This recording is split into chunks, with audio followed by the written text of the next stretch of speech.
Hello, welcome back. In this video, we're going to go through an application of differentiation. So this time, we're going to use what's called the second derivative test to say something about the existence of relative extrema. So let's check this out. And remember that we had the first derivative test earlier, so why don't we consider both of them at the same time? In the second derivative test, we are looking for a critical point that makes f prime 0. Okay, so because we have two different types of critical points, one is the one making the first derivative 0, and the other one is the one making the f prime undefined. So we're particularly interested in the one that makes f prime 0, and we want f to be defined on the interval containing that critical point. All right, here's the outcome. So if f double prime evaluated at the critical point is strictly positive, then we're going to conclude that we have a relative minimum at point C. And if f double prime at the critical point C is strictly negative, then f has a relative maximum at that critical point. If f double prime at the critical point is 0, then the test fails. What that means is f may have a relative maximum, a relative minimum, or neither. So we have to sort of investigate further by using the first derivative test. So these two tests, first and second derivative tests, are not too independent from each other. So in certain cases, you apply both tests at the same time to better conclude where the function has a relative minimum and maximum, or none. And the given function is x over natural logarithm 3x, or ln 3x. So since we're going to apply the second derivative test, we need the second derivative of this function. So why don't we go ahead and hit the road for finding the first derivative of the function. All right, as you see, f is a rational function or a quotient. To find the derivative of f, we should apply the quotient rule.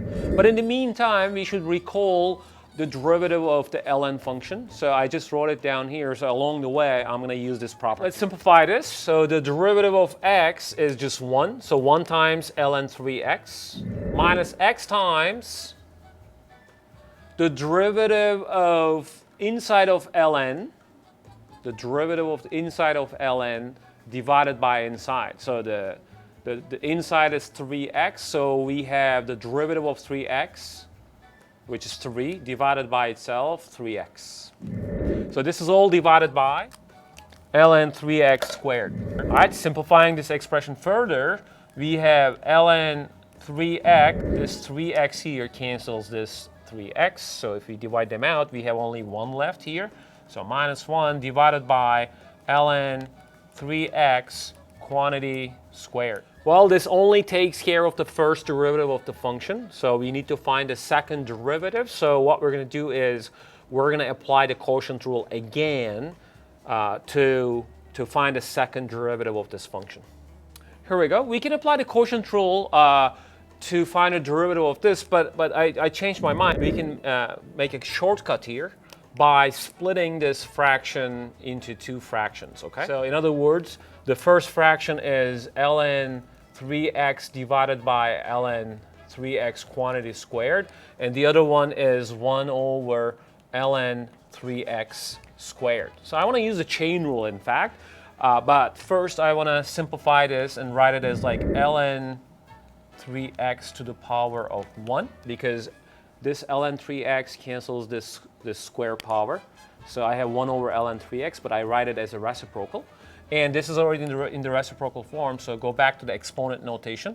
So this is ln 3x to the power of negative 2. Now this allows us to use the chain rule. So we have the outer function, which is negative first power of the inner function, and we have the outer function is the negative second power, and inner function is just ln 3x. So why don't we use the chain rule? This is a good detour of the quotient rule. So here we go. So minus ln 3x to the power of negative 2 times the derivative of ln 3x, the derivative of the inner function, which we just found earlier. So it's we're using this formula here, the derivative of the inner function here divided by itself. So it's 3 over 3x.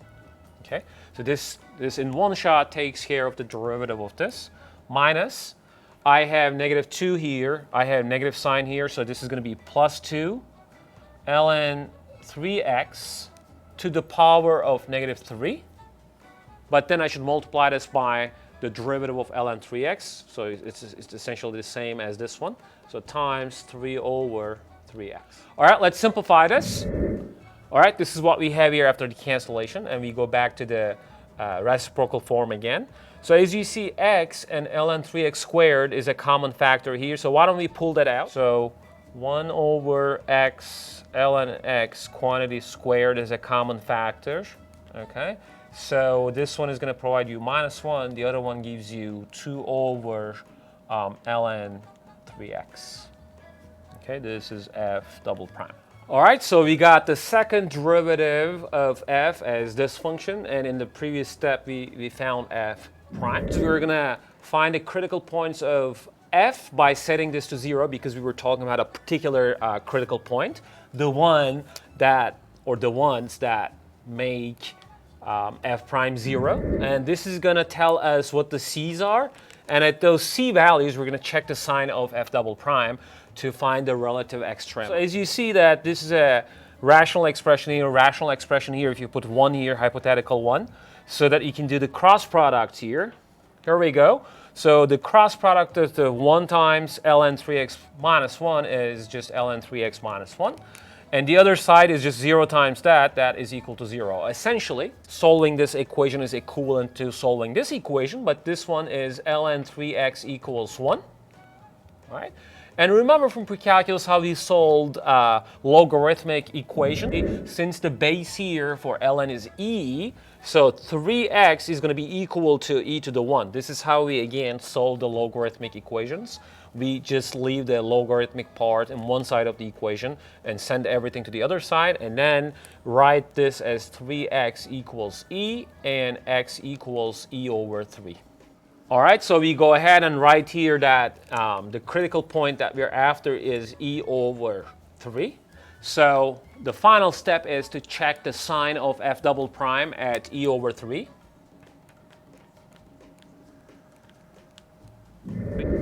Here we go, after plugging in e over 3 in the expression of f double prime, so you have 2 minus ln e over 3 ln e cubed, but since ln e is 1, so the top becomes 1, this is 1 cubed, so 1 over e over 3, which is 3 over e, and that is a positive number. So this is good news because since this number is positive, the critical point e over 3 is going to provide us a relative minimum. And here is the graphical outlook of the function x over ln 3x to verify our analysis here. So we said that the critical point e over 3 is a relative minimum value, and as you see that the graph of the function is concave upward, so it makes a turn here, and that makes this point a relative minimum value. And remember that this function is not defined for negative x's, even for 0, because ln 0 is undefined. So the graph starts from here with a hole. All right, this is the end of the video. Thanks for watching. I'll see you in another video. Bye.